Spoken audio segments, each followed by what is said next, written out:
Hello and welcome to U I D S T M L guys. मैं गौतम कुमार आप लोगों का एपिसोड नंबर 35 में स्वागत करता हूं और चैनल पे बने रहने के लिए बहुत बहुत धन्यवाद देता हूं। तो हम पहुंच चुके हैं एपिसोड नंबर 35 में, जहां हम जानेंगे करेंसी पाइप के बारे में। ओके, तो इससे पहले कि करेंसी पाइप में जाएं तो मैं बता दूं कि पिछले चैप्टर में हमने जाना था डेट पाइप के बारे में, और ये सबको फॉर्मेट, टाइम जोन, लोकल, सब के बारे में बहुत अच्छे से एक्सप्लेन किया है। प्लीज़ वो वीडियो जाके जरूर देखें, अब ज़िंदगी भर नहीं भूलेंगे कि डेट पाइप लगाते कैसे हैं। तो चलिए हम चलते हैं करेंसी पाइप पे और इसके बारे में जानते हैं। ठीक है, ये है करेंसी पाइप का जो मेन अपीयरेंस, जहाँ पर हम सब कुछ डालते हैं। तो चलिए एक्सप्लेन करते हैं कैसे कैसे, इससे पहले कि ज़्यादा टाइम ना ले आपका। ओके, तो ये है वैल्यू, जिसको कि बताने की ज़रूरत है नहीं। दूसरा, ये पाइप क्यों है ये तो बताने की ज़रूरत नहीं। अब आते हैं करेंसी। जैसे आपने डेट का लगाया था, स्लाइस का लगाया था, बाकी उसी तरह से करेंसी आप लिख देंगे सब स्मॉल लेटर में। और ये ब्रैकेट आप छोड़िए, अभी इतना ज़्यादा मत सोचिए। बस ये जानिए कि अगर आपको करेंसी कोड डालना है तो करेंसी पाइप लगाने के जस्ट बाद आपको यही डालना है। उसके बाद डिस्प्ले डालना है, उसका डिस इन्फो, उसका लोकल।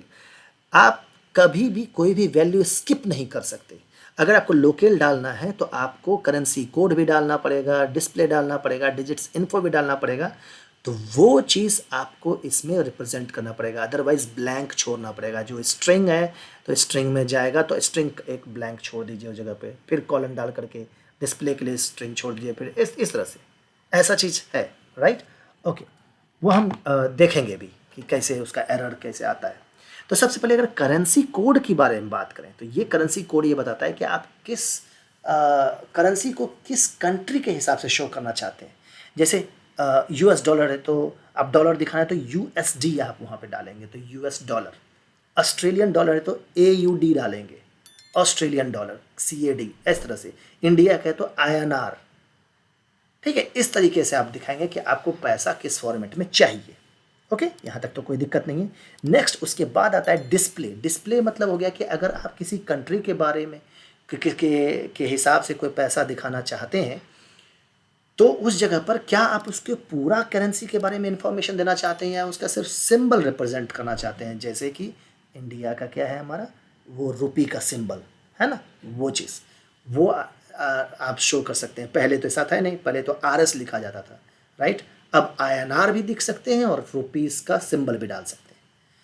ओके, सीधा सीधा एग्जांपल। उसी तरह से डॉलर आप डाल सकते हैं। नेक्स्ट है डिजिट्स इन्फो। डिजिट्स इन्फो के बारे में बहुत कंप्लीट इन्फॉर्मेशन मैंने दिया है। अगर आप डेसिमल पाइप के बारे में जाके मेरे पिछले वीडियो में जाके देखेंगे तो बहुत अच्छे तरीके से मैंने डेसिमल पाइप के बारे में बताया है। ओके, आई थिंक हमको इस पर ज़्यादा टाइम देने की ज़रूरत नहीं है, बट फिर भी मैं बता दूंगा कि ये वही मिनिमम इंटीजर लेंथ है कि अगर डेसिमल के पहले आपको कितना मेन पैसा जो है कितना मिनिमम दिखाना है और मैक्सिमम कितना भी हो सकता है।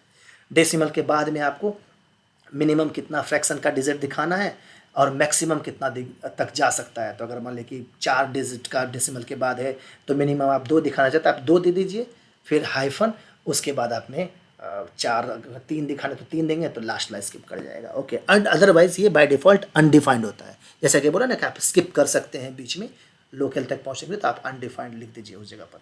अब हम आते हैं लोकेल। इसके बारे में भी हमने जस्ट पिछले वीडियो में बताया है, वो डेट के फॉर्मेटिंग को लेकर के था कि आप किसी भी डेट को, पैसे को आप किसी कंट्री के लैंग्वेज के हिसाब से कैसे शो करेंगे। किसी में क्या होता है कि US dollar left hand starting में आता है और किसी में वो बाद में आता है। देखते हैं उसको करके कोड में और समझते हैं कि कैसे हम करेंसी पाइप को डीपली अंडरस्टैंड कर सकते हैं। और ओके, वो जानते हैं। और हाँ, उस पर जाने से पहले हम क्या करते हैं कि आपको कुछ लिस्ट बता देता हूँ, या आप सर्च करेंगे इस जगह पर। अगर आपको करेंसी कोड चाहिए तो ISO 417 का देखिए ये रहा लिंक। ठीक है, विकीपीडिया के ऊपर है, आपको पूरा लिस्ट मिल जाएगा उस जगह पर। उसी तरह लोकल आईडी में आप सर्च करेंगे तो एंगुलर IO के ऊपर लोकल आईडी जाएंगे तो वहाँ 639.2 का एक लिंक मिलेगा। उसमें आपको बता दिया है किस किस के लिए लोकल अवेलेबल है। ठीक है, तो इस पर क्लिक करके हम अंदर नहीं जाते हैं, आप चले जाइएगा। मैंने आपको वीडियो पॉज करके प्लीज़ आप देख लीजिएगा। चलते हैं कोड में और वहाँ देखते हैं कि कैसे काम करता है। होगा तो मैं ओपन कर भी दूंगा। चलिए कर ही देते हैं, छोड़िए कितना, हम जाते हैं सीधे डायरेक्ट इस वेबसाइट पे क्लिक करते हैं। ठीक है, ओके, यहाँ पर ISO 4217 पे गए हैं, तो अगर यहाँ आप चेक करेंगे तो ये देखिए, ये रहा कोड जो US डॉलर वगैरह है ना, ऑस्ट्रेलियन डॉलर के लिए था, तो AUD जो मैं बता रहा था, यहाँ से आप उठा के डाल सकते हैं, सीधा आप चेक कर लीजिएगा। नेक्स्ट अगर हम यहाँ जाते हैं, दूसरा था लोकल आईडी। अब लोकल आईडी के लिए अगर हम जाते हैं तो एंगुलर के IO वाले साइट पे जाते हैं, तो ये देखिए लोकल आईडी के लिए बताया था, रजिस्ट्रेशन के लिए हमें बताया गया कैसे कर यूज़ कर सकते हैं, और एंगुलर 17 में भी डिफरेंट तरीके से है, वो मैंने पिछले वीडियो में बता चुका हूँ।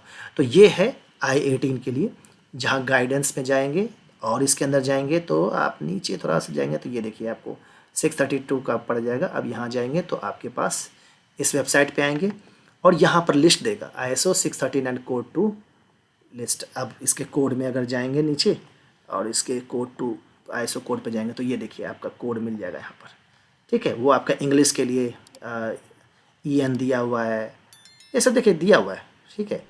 या आप अगर मैं सर्च करूँ एक इस ENGLIS सर्च, ये डाल दिखा, चलो ये देखिए इंग्लिश के लिए कोड दिया हुआ है ना EN, ठीक है। उस जगह पर आप चेक कर सकते हैं। उसी तरह अगर फ्रेंच का दिखा दूँ, FRENCH फ्रेंच का, ये देखिए फ्रेंच का FR दिया हुआ है, ठीक है। तो चलिए हम चलते हैं कोड में और वहाँ देखते हैं इसका, ठीक है। तब तक अब हम आते हैं ये वाला हमारा, ओके। कोड पे जाने से पहले अगर मैं, हाँ ठीक है, कोड पे चलते हैं। तो पहुँच चुके हैं अपने कोड में और ये है पिछले कोड जिसमें कि डेट के बारे में बताया था। चलिए अब हम क्या करते हैं कि देखते हैं कि डेटा हमारा इसमें आ रहा है जिसमें कि पैसे को लेन देन की बात हो ना, कहीं भी मुझे पैसे को लेन देन की बात नहीं है। चलिए इसमें पैसे वाला डेटा इसमें डालते हैं, ठीक है। और करेंसी पाइप सबसे ज़्यादा यूज़ होता है जहाँ पर ई-कॉमर्स के लिए यूज़ करते हैं और कोई फाइनेंशियल डोमेन पे काम करते हैं, पैसे की लेन देन। ओहो, चलिए अब हम क्या करते हैं, डेटा डालते हैं। अब डेटा तो हम सर्वर से डाल नहीं सकते, क्यों? क्योंकि सर्वर से जो डेटा हमारे पास आ रहा है वो किसी HTTP के थ्रू आ रहा है। जब जब चलेगा ये यूजर्स में डेटा आएगा, लेकिन इस यूजर्स के डेटा को मॉडिफाई जरूर कर सकते हैं, क्योंकि यहाँ पर हम देख रहे हैं जेंडर को मॉडिफाई किया था, क्यों ना हम इसमें सैलरी डेटा घुसेड़ दें डाल देते हैं इस जगह पर, यूज़र इसमें यूज़र डॉट सैलरी कर देते हैं, ठीक है।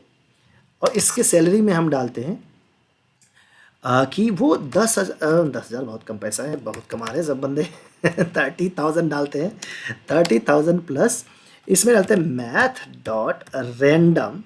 एक फंक्शन होता है जो रैंडमली कोई डेटा उठाता है 0 से 1 के बीच में। तो क्यों ना हम क्या करते हैं, इसको मल्टीप्लाई कर देते हैं कि 10,000, यानी मतलब कि 0 से लेके 10,000 के बीच का कोई डेटा निकालो, कोई नंबर निकालो, उसको 30,000 में ऐड कर दो, ठीक है। वो सैलरी में जाके चला जाएगा, आसान है। इसको सेव करते हैं, जाके देखते हैं ब्राउज़र पे कैसा सैलरी आता है कि नहीं। देखिए लोड हो रहा है हमारे पास, यस सैलरी आ गया हमारे पास, लेकिन देखिए ये कितना सारा है, बहुत सारा भर दिया है। तो कोई दिक्कत नहीं, कोई दिक्कत नहीं है।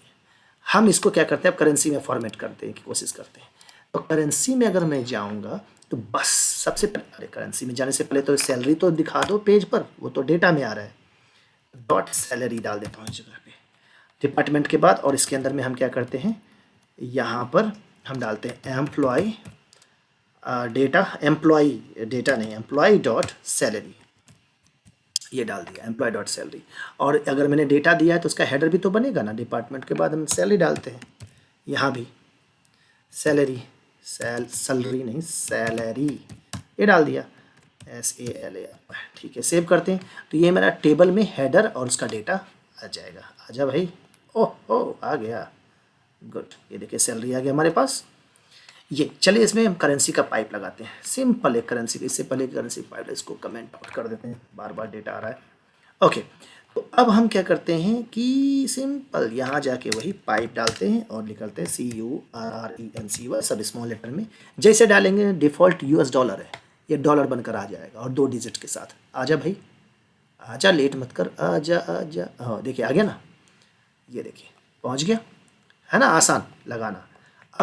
अब हम नेक्स्ट जाते हैं। सैलरी के बाद क्या था हमारा, अगर मैं स्लाइड पे जाऊँ तो सैलरी के बाद था, सॉरी करेंसी कोड के बाद, करेंसी के बाद करेंसी कोड है।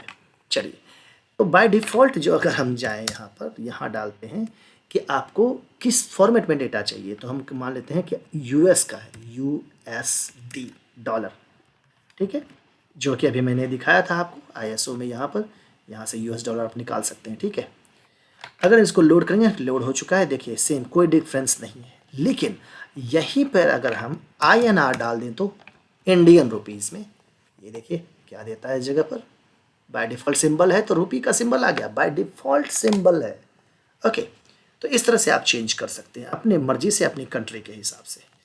और इसके बाद क्या है हमारा, डिजिट्स इन्फो है, डिस्प्ले है। डिस्प्ले आप सिंबल दिखा सकते हैं, कोड दिखा सकते हैं, सिंबल नैरो भी दिखा सकते हैं। डिफ़ॉल्ट सिंबल था इसलिए INR की जगह पे वो रुपी का सिंबल आया।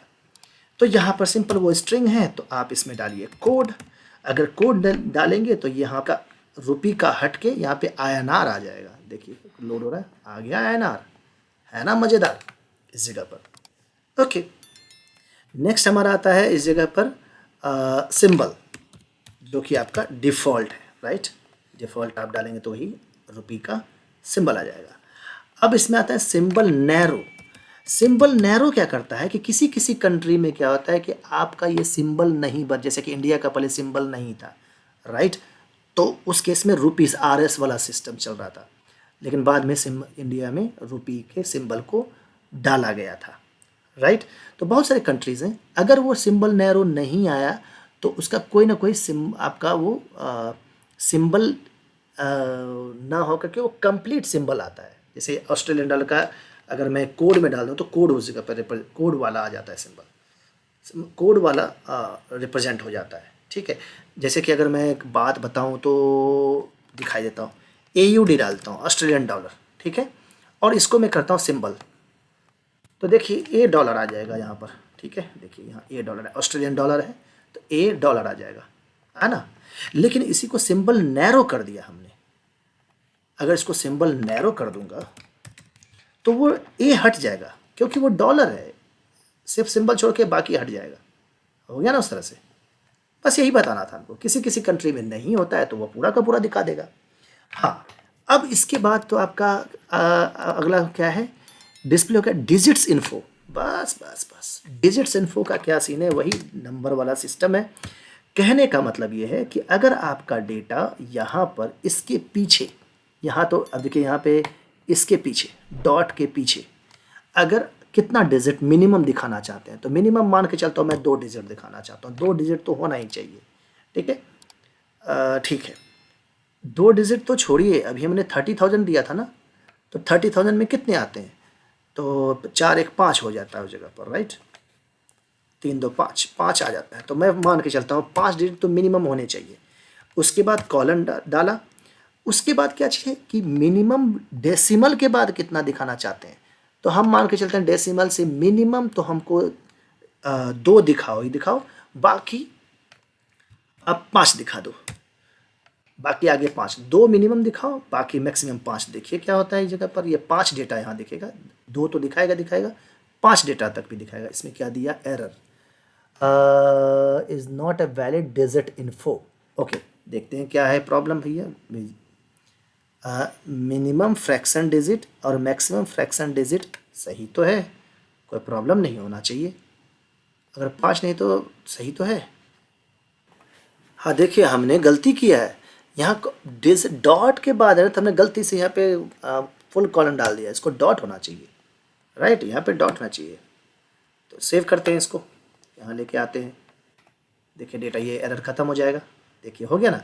इसके देखिए आगे का मिनिमम 2 डिजिट था, उसके बाद मैक्सिमम 5 डिजिट था। अगर इसको मैं मैक्सिमम को 3 कर दें तो मैक्सिमम 3 डिजिट तक दिखाई देगा, 3 डिजिट तक। 836 है तो कुछ चेंज हो गया, हाँ 333। तो ये चीज़ देखिए, इसमें 2 ही था, 87 तो ऐसे ही दिखाया, मिनिमम 2 था इस तरह से। सो अब आपने जान लिया कि ये कैसे इस्तेमाल करते हैं, कि डिजिट्स इन्फो था वो। नेक्स्ट है हमारा लोकल। अब लोकल के बारे में तो पहले भी मैं बता चुका हूँ, डेनमार्क के लिए है, तो हम डेनमार्क के लिए अभी ये बना के रखे हैं। तो DA क्या है बना के रखा है भैया हमने, DA करके कल पिछली वीडियो में बना के रखा था, प्लीज़ देख लीजिएगा वीडियो जा करके। डेनमार्क में देखते हैं कि अगर कैसा करेंसी दिखता है। चलिए कोशिश करते हैं कि कैसा दिखता है भैया, लोड हो जा। ये देखिए डॉलर आगे की तरफ आ गया, यही तो बता रहा था मैं, लोग डेनमार्क में ऐसे पैसा दिखता है, तो पैसा अपोजिट साइड में आ गया। अब अगर मान के चलेंगे, आप कहेंगे कि अच्छा ठीक है, बाकी ऑस्ट्रेलिया ने दिखा दो और यहाँ पे ये डेनमार्क डाल दो। नहीं, ये गलत है, बीच में डेटा नहीं है, किसको फॉर्मेट करेगा? तो प्लीज़ ऐसा कभी मत कीजिएगा, सारे डेटा आपको डालना है। ये एरर देगा, कहेगा फॉर्मेट नहीं है उस जगह पर। डीए करके देखा, एरर दे, मतलब रिप्रेजेंटेशन नहीं दिया उस जगह पे, डीए करके डाल दिया, स्ट्रिंग डाल दिया उसने। तो अब अगर मान लेते हैं एक सेकंड के लिए कि यहाँ से अगर सिंबल को ये हटा देते हैं, सिंबल रहने देते हैं और इसको हटा देते हैं, लो अब सेव करते हैं, देखिए क्या देता है एरर। एरर देगा ये, दिया ना, क्या बोल रहा है? कह रहा है कि invalid pipe argument, DA is not valid. क्यों? क्योंकि आपने इसके बाद का जो आपके कोड डाल दिया डिस्प्ले, ये इन्फो का इन्फॉर्मेशन नहीं दिया आपने। तो अगर इन्फॉर्मेशन नहीं देना चाह रहे हैं, किसी भी वजह से लिमिट नहीं करना चाहते हैं, इसको अनडिफाइंड कर दिए, अनडिफाइंड डाल करके सेव कर दीजिए। अगर ये अनडिफाइंड करके देंगे तो देखिए आपका डेटा कैसे देता है। ये एरर नहीं देना चाहिए। लोड हो जाए भाई, ये लोड हो रहा है इस जगह पर, थोड़ा टाइम ले रहा है, पता नहीं क्यों। क्या हो गया? सो क्यों गया तुम? आजा भाई, आ गया, देखिए सो गया था, पता नहीं कहीं खो गया था, तो उसने एरर नहीं दिया उस जगह पर। ठीक है, 30 पॉइंट समथिंग देखिए कैसे दिखाता है वहाँ पर। मुझे नहीं पता, जिसे भी दिखाया हो डेनमार्क में। तो आपको ये देना पड़ेगा। अगर आप इसको अनडिफाइंड कर देंगे तो ये स्ट्रिंग है ना, तो ब्लैंक कर दीजिए। ये तो स्ट्रिंग है तो हम ब्लैंक कर देंगे, तो ये डीए स्ट्रिंग की तरह ट्रीट करेगा। पिछली बार तो दिखा ही थे ना, वो हटा दिया तो कुछ नहीं दिया, बस जैसा था वैसा उठा के डाल दिया। डेनमार्क का किया, लेकिन आगे का सिंबल उसने नहीं दिखाया उस जगह पर।